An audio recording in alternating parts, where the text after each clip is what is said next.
Independence Hall in 1776 was the hub of all kinds of things happening in founding our new country. At the same time, there are some things around the edges which were as or more important. Let's talk about those things. Welcome back. We were just talking about things that would have been happening at the local tavern, knocking out important negotiations on how we found our country, at the same time sitting off in a corner, some unofficial, probably very important negotiations were taking place. And these are things that we need to talk about a little bit.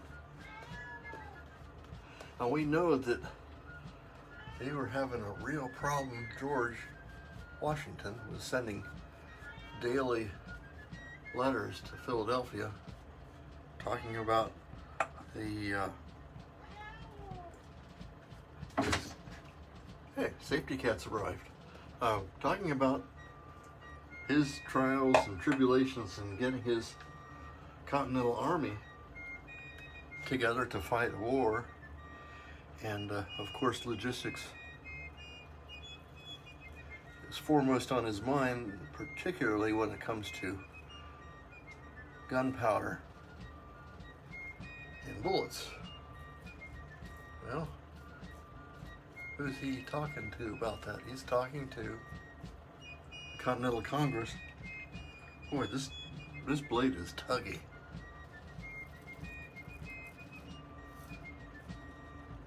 This is gonna have to get changed out. Okay, I'm back. I'll tell you about this in a second here.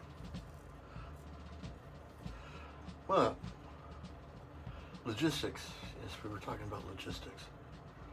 Now, the gunpowder doesn't show up out of this nowhere. Got to come from somewhere.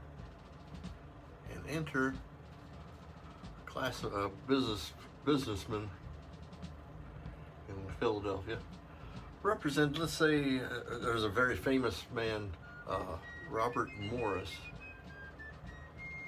And he had a partner, Thomas Willing. Might as well mention them both. They had a very big import and export business in Philadelphia at this time. So they were running things out of all across the Atlantic, just about everything you could think of. Think of them as like a common shipper like Maersk or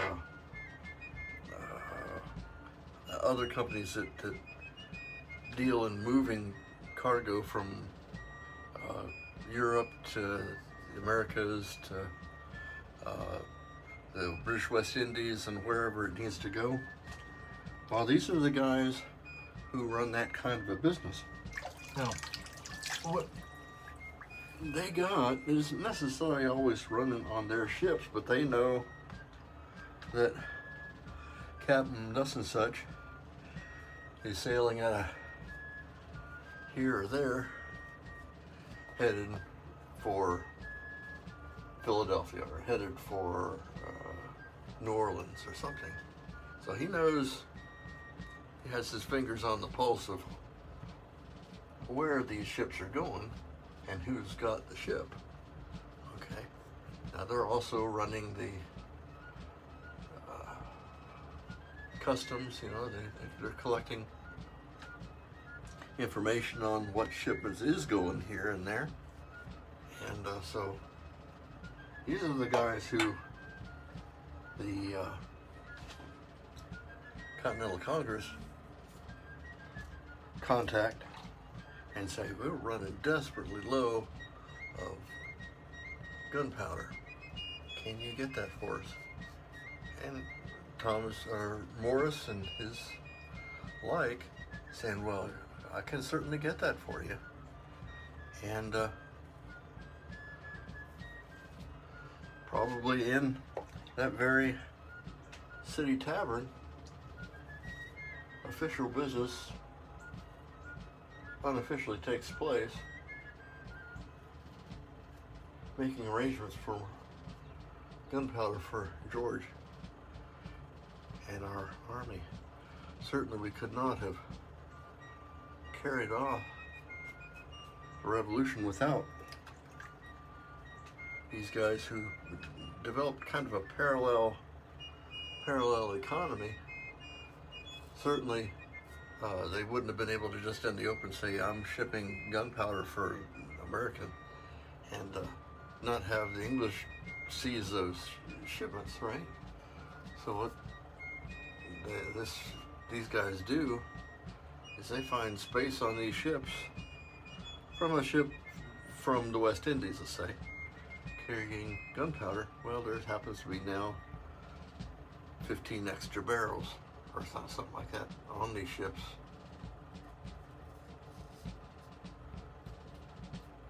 Bound for Philadelphia, and then whisked off to Washington and New York by this time. Things are really starting to coalesce. You know that our Declaration of Independence is being written. He's got a gang of 5.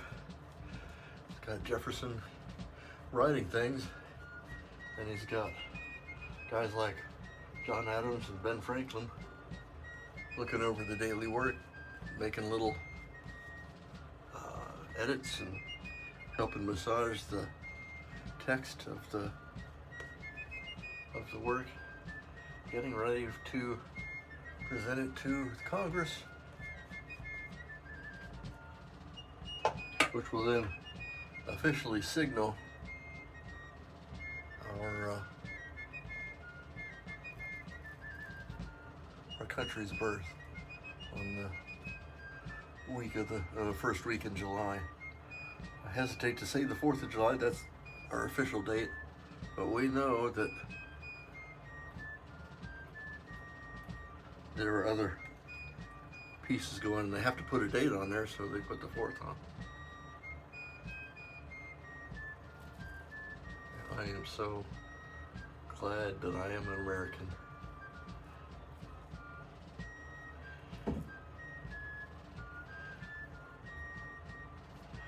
And proud of the work these guys did. Our razor today is a Gillette old type. This is an old fella here. One of the early Gillette foil razors. And what happened, while it was tugging, if I'm using a blade more than once, I keep it on the tuck here up on my mirror. Well, I grabbed what I thought was one blade, and I had 2 blades in here, one on top of the other, and that's what was causing it to tug. Our blade today, though, is a, we call it the Persona Gem Diamond Glide. It's one of those new blades there. I've got about 10 shaves on this particular one. I'm probably going to switch that out and start with a brand new one, the 1st of July. Our soap today was Saponoficio Verissino's Opuntia, Prickly Pear, Ficus Indica. That's the name of the fragrance on here. Very, very, very nice soap. I should use it more, but I keep it in a different cabinet than I usually keep my soaps in. So it's easy to miss. The old Gillette Old Types is a kind of medium aggressive razor, being an open comb, and so it requires a little bit more work.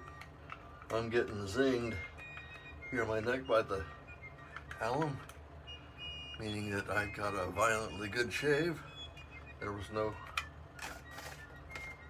blood, but I don't think I could have gotten much closer without starting to take blood off, skin off.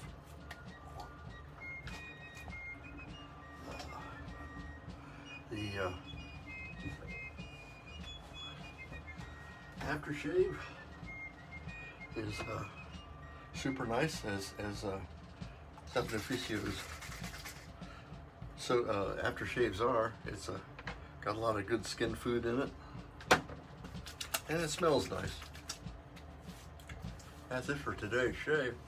I'm glad you were here. And thank you so much for coming. I'm Major Rich. You find me through shavingcountry.com.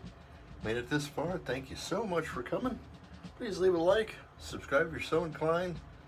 Leave any questions or comments or suggestions on things we can talk about. We're coming right into our final week of getting things ready for the 4th of July, and that's where some interesting history starts to come together.